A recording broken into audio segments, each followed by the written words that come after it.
I'm glad to invite you to Hana Talks. Hana Talks is a medium to convey various things.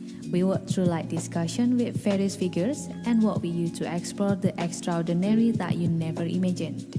So come on and stay there because you will regret losing a great part of our awesome journey. Just relax and enjoy the show.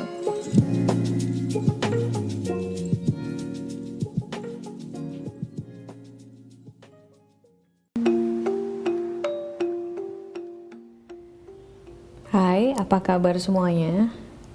Wow, Indonesia saat ini sedang berada di tengah krisis yang aku yakin kita semua merasakan hal yang sama. Sedikit membuka podcast pertama ini, aku ingin share tentang apa yang terjadi selama krisis mulai dari awal tahun sampai sekarang. Banyak sekali hal yang berubah dan kita dituntut untuk berubah secara radikal sekarang ini.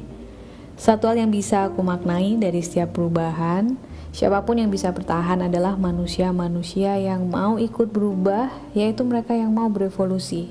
Yes, that's the way how we can survive.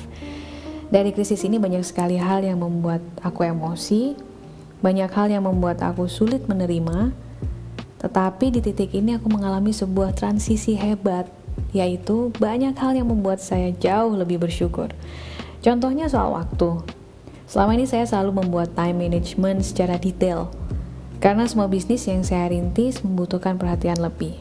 Mulai dari analisa bisnis model, harus selalu siap menjadi problem solver ketika terjadi naik turun, selalu melakukan adaptasi dengan perubahan market dan lain sebagainya.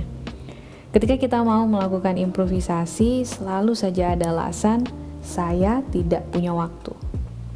Sekarang saya punya waktu yang sangat banyak. Saya bisa lebih kreatif, lebih matang untuk beradaptasi dan saya merasa harus bisa menjadi survivor. Ada lagi hal yang saya dapat selain waktu dari krisis ini di hidup saya. Apakah itu sebuah habit? Perubahan cara beradaptasi yang radikal dan lain sebagainya mungkin?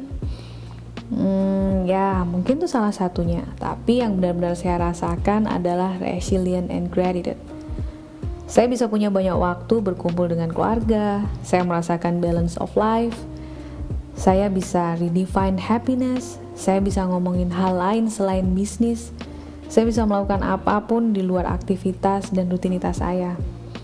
Kali ini waktu menjadi sangat simple.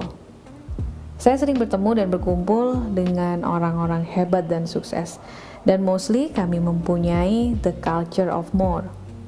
Kami selalu membahas bagaimana jika kami membangun bisnis baru. Our identity defined by our business. We always discuss bagaimana tentang bisnis, dan bisnis. Saya adalah CEO dari perusahaan A, B, C, dan seterusnya. That's great. Kami sangat bangga karena bisa selalu produktif dan berkarya.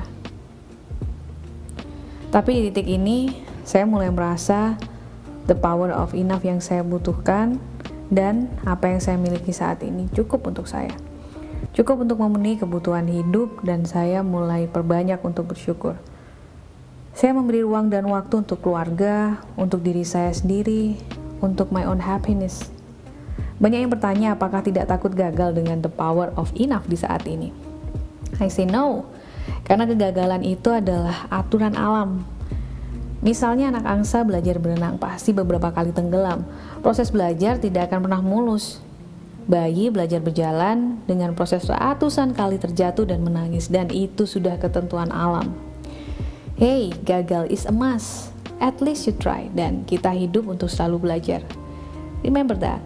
So, enjoy your quarantine. Selalu bersyukur, perbanyak hal-hal positif and stay safe.